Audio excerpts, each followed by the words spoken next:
Hello everyone, we're back again. My name is Matthew Mackenzie and we're here to do another review. I haven't done one in a while, so I think we should do another. Although the last one was on the Rules of Chaos, which Stephen's going to re-release at some point. But usually we try and do reviews of, I'd say, serious, complex books, books that might take a while to read, but this one's more light-hearted. And this book we're going to try and review today is Alice in Wonderland. But before we go any further with that, if you could introduce yourself, Stephen. Hi, I'm Stephen Vizinczey, the author of 3 wishes, The Rules of Chaos, and various other books. One of them's in praise of older women, and if for yourself, Claire, would you like to introduce yourself? My name is Clare Parker. I'm a friend of Stephen's, and I'm also the author of a fairy story called Gossamer Island. Great, and that book is on Amazon, perhaps related to the content matter, because it's a children's book, isn't it, Claire? It's for children's book. I would say for children aged 8 to 10. You want to talk a bit about the book, Claire? Well, it's a fairy story. And as a child I loved fairy stories. So it's a bit of escapism for children. Yeah. It's her adventures. She has a broken wing, and it's all about her adventures meeting various characters in the natural world. There's a lot of nature in this book, in the natural world, to get her wing repaired. So that's the essence of the story.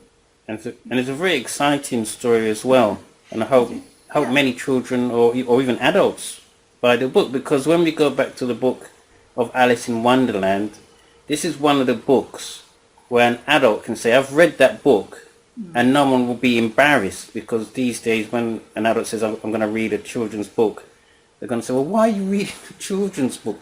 But when someone says, I've read Alice in Wonderland, I like reading that, no one is going to frown or laugh or anything like that.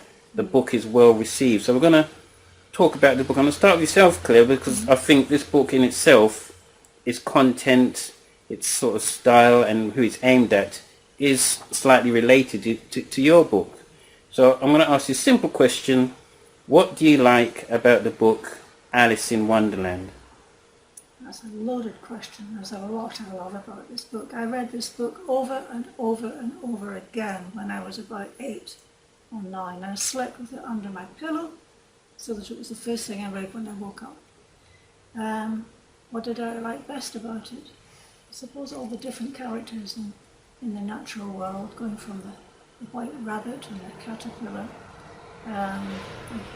Cheshire Cat, I believe, isn't it? The Cheshire Cat with his vanishing grin. There are some fantastical characters in the story. There's also a very evil character, which is the Red Queen, who goes around shouting, off with her head, off with his head. So there's a threat of danger there, but it never comes to anything. So it's a great story. Yeah, and it's quite a long read as well. There's many twists and turns in the book. Alice goes through many adventures, and She does. when you look at it in depth, you think to yourself, this Alice never does what she's told. She's a very naughty girl.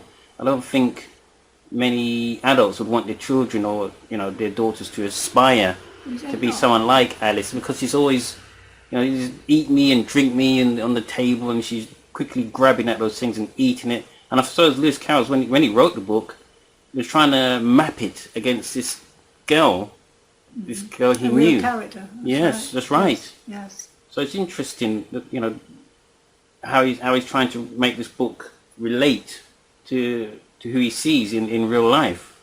Which has created a very believable character. Yeah. Children can relate to Alice, and they can see her as she goes through her various adventures. And what an adventure! An incredible adventure. Yes. So Stephen, you must have read the book Alice in Wonderland, and I know it's not like the book you want to. It's a lovely book, and very funny.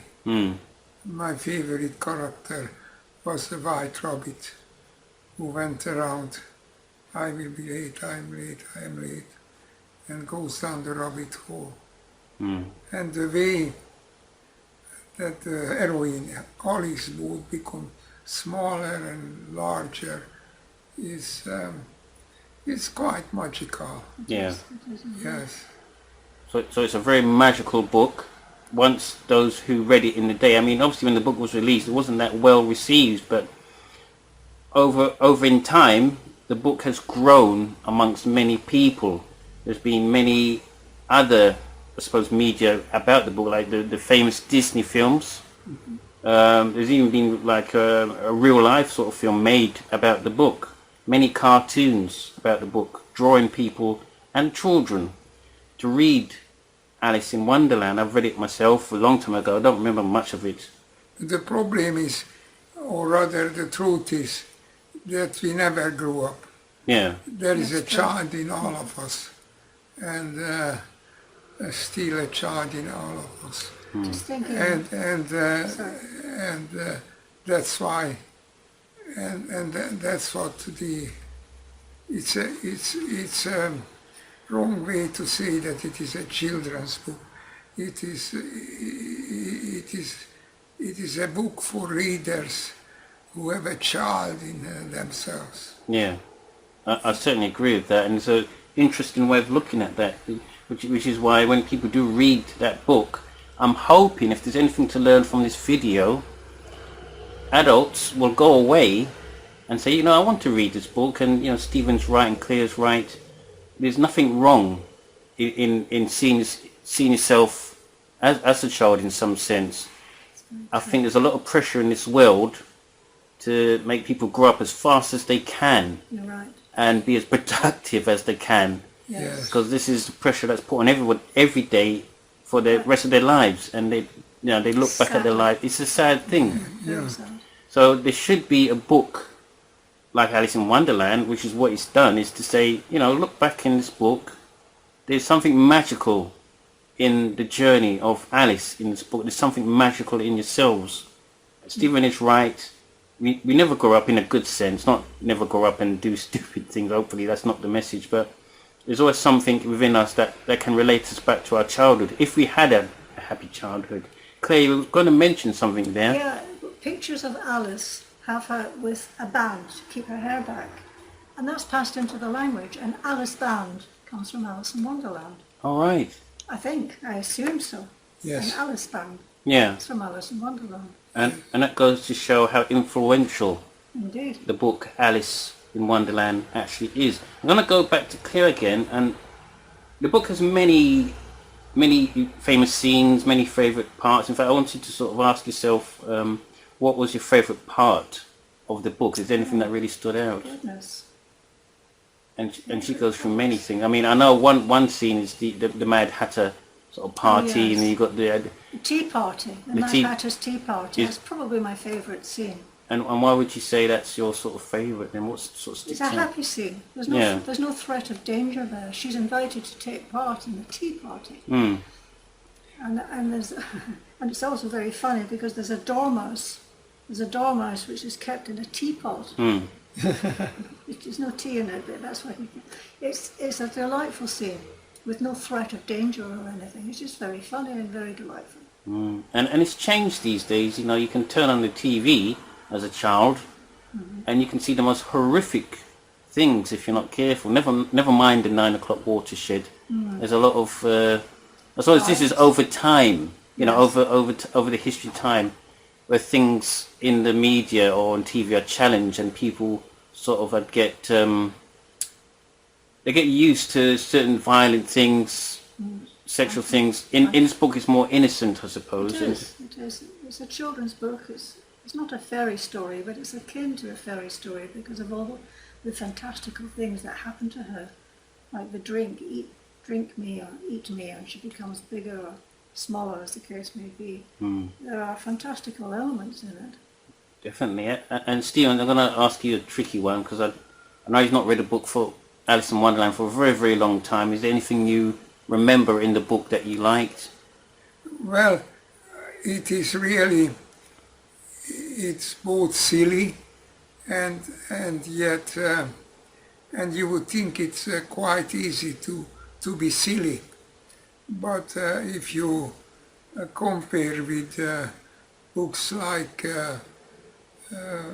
what was that book about the school where The Magical School was a big bestseller. Oh yeah, fairly recent book. Oh, Harry Potter's book. Harry Potter. Yeah. Harry Yes. Potter. And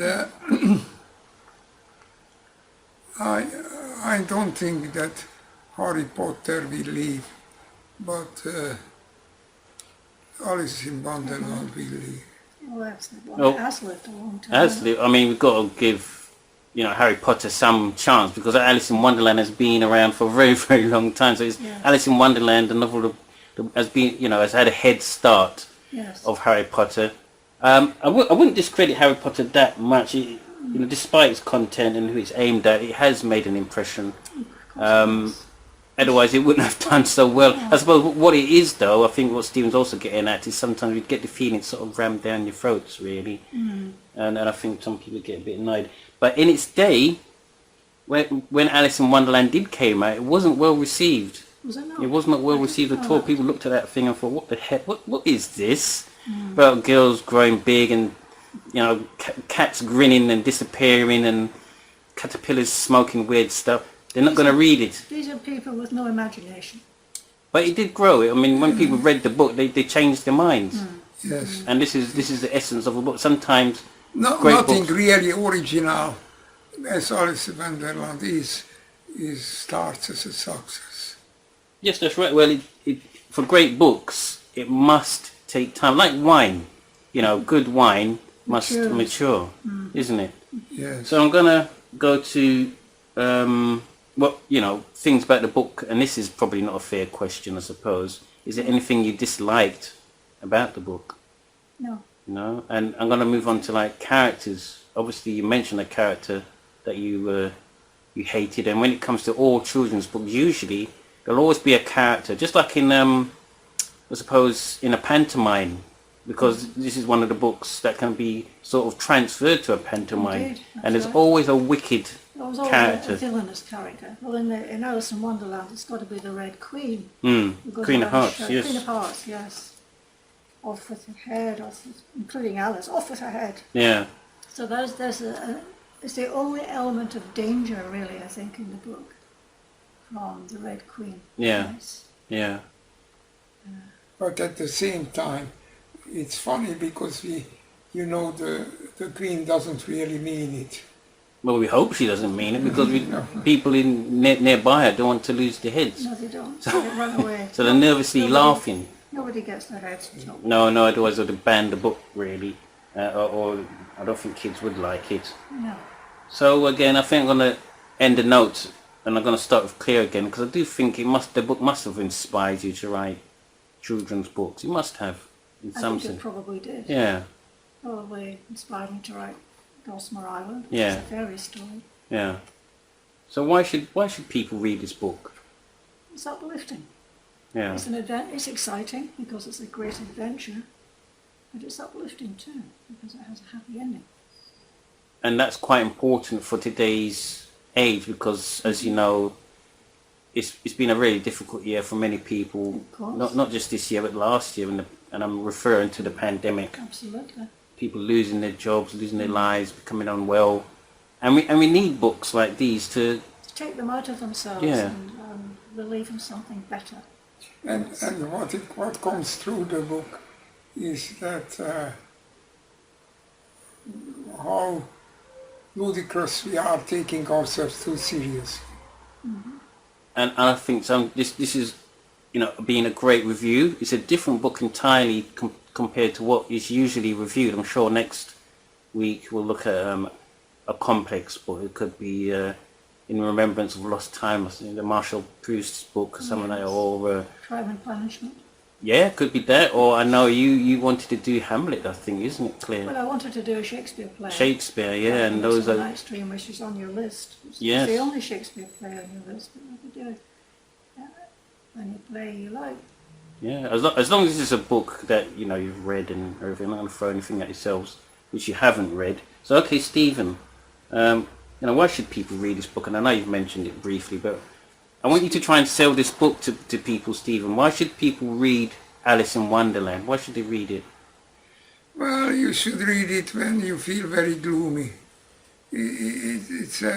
as I said, it is a book which makes most of your, which really kills pretentiousness. It helps you take yourself less seriously.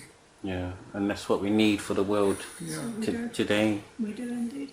So on that note, I'd like to say thanks for those who watched the video today, and we hope to see you again next time. And Claire will read a chapter of 3 wishes for yourselves. So thanks again, everyone. We'll see you again soon. Bye. Bye-bye.